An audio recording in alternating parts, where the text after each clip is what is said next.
PM Modi जब 4 जातियों की बात करते हैं तो उनमें वो किसान, युवा, महिला और गरीब को गिनते हैं। लेकिन 2024 के सियासी समर से पहले किसान और रोजगार पर राड़ नजर आ रही है। जहां रोजगार की मांग पर आज यूपी से बिहार तक हंगामा बरपा, तो किसानों और सरकार के बीच 10 दिन बाद भी सहमति नहीं बन पाई है, जिससे बीजेपी के लिए इन दोनों चुनौतियों से समय रहते पार पाना बहुत जरूरी हो गया है।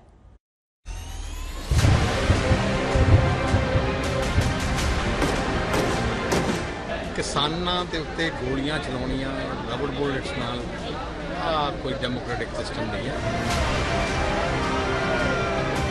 किसान संगठनों से कहा है कि इसका समाधान बातचीत के माध्यम से हम निकालेंगे। नजदीक से उसको गोली मारी,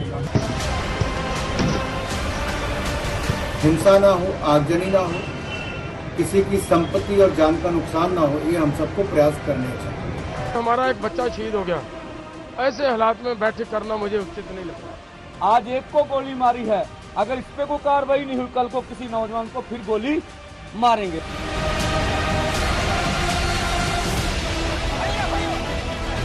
इन तस्वीरों से साफ है कि 24 के महासमर से पहले बीजेपी के सामने नाराज किसान और रोजगार दोनों बड़ी चुनौती बने हुए हैं। मोदी सरकार में किसान आंदोलन पार्ट 2 के 10 दिन हो गए हैं, लेकिन किसानों और सरकार के बीच सहमति नहीं बन पा रही है। उधर यूपी से बिहार तक रोजगार की मांग को लेकर प्रदर्शन बताता है कि मोदी सरकार इन दोनों चुनौतियों से निपटने के लिए समाधान की तलाश में है। नौकरी के सवाल पर यूपी से बिहार तक छात्र प्रदर्शन कर रहे हैं। लखनऊ में पुलिस भर्ती परीक्षा के पेपर लीक पर छात्रों का गुस्सा फूट पड़ा। तो प्रयागराज में आरओ, एआरओ और पुलिस भर्ती परीक्षा पेपर लीक के विरोध में अभ्यर्थियों ने प्रदर्शन किया। लोगों को शाम को पता चला कि 17 का पेपर लीक हो चुका है, 18 का पेपर लीक हो चुका है, और एक पेपर लीक होता है मानते आरओ जैसे लेके और तो धरने करने वाला बात तक नहीं हो रहा है। और ये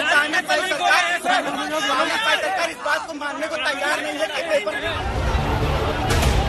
पटना में नौकरी मांगने पर लाठियां चल गईं। ग्राम रक्षक दल ने स्थायी नौकरी की मांग को लेकर पटना में बीजेपी दफ्तर के बाहर प्रदर्शन किया तो हंगामा हो गया।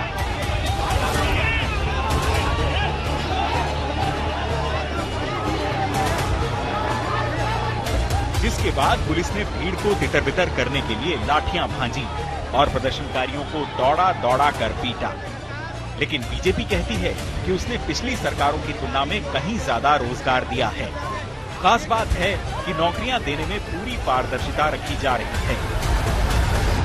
सरकारी मदद हो, स्कॉलरशिप हो, किसान को फसल की कीमत हो, सब कुछ अब डायरेक्ट बैंक अकाउंट में ट्रांसफर होते हैं।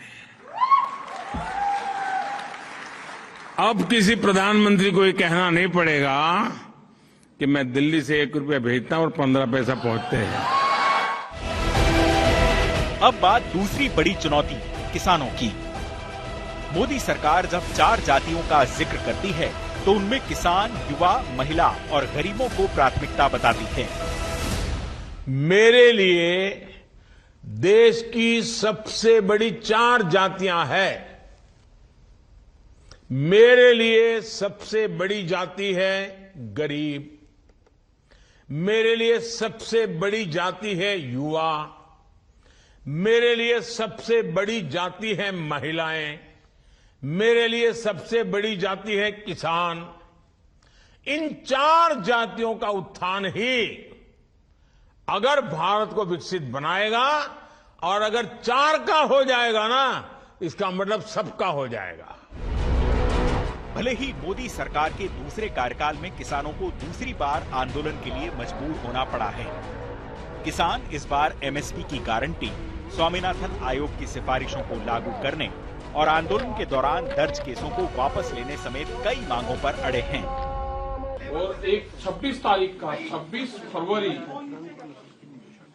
फरवरी का जो प्रोग्राम होगा वो ट्रैक्टर मार्च का है, हाईवे पे ट्रैक्टर अब अपने स्टेट में, अब अपने जिले में हाईवे, नेशनल हाईवे और स्टेट हाईवे पे रुक जाएंगे एक साइड में, जो रास्ता दिल्ली की तरफ को जाता है, वहां पर अपना रोष प्रदर्शन करेंगे। एक साइड का हाईवे खुला रहेगा। लेकिन सरकार लगातार संवाद से समाधान पर जोर दे रही है। कुछ किसान संगठनों के माध्यम से निश्चित रूप से कुछ बातें कही गई है। सरकार ऐसे मामलों पर गंभीरता से विचार करते हुए जो बेहतर किसानों के लिए किया जा सकता है उसके लिए हम हमेशा संवाद के माध्यम से कैसे करें, ये कोशिश में कृषि मंत्रालय और हम सब लगे हुए हैं। पहला निवेदन तो सभी प्रदर्शनकारी भाइयों से है कि हिंसा का रास्ता ना अपनाएं। बातचीत के लिए सरकार सदा किसान नेताओं से तैयार थी, आज भी है। जो भी किसान संगठन बातचीत करना चाहते हैं, जब भी जरूरत होगी हम तब चर्चा के लिए तैयार हैं। हिंसा ना हो, आगजनी ना हो, किसी की संपत्ति और जान का नुकसान ना हो, ये हम सबको प्रयास करने चाहिए।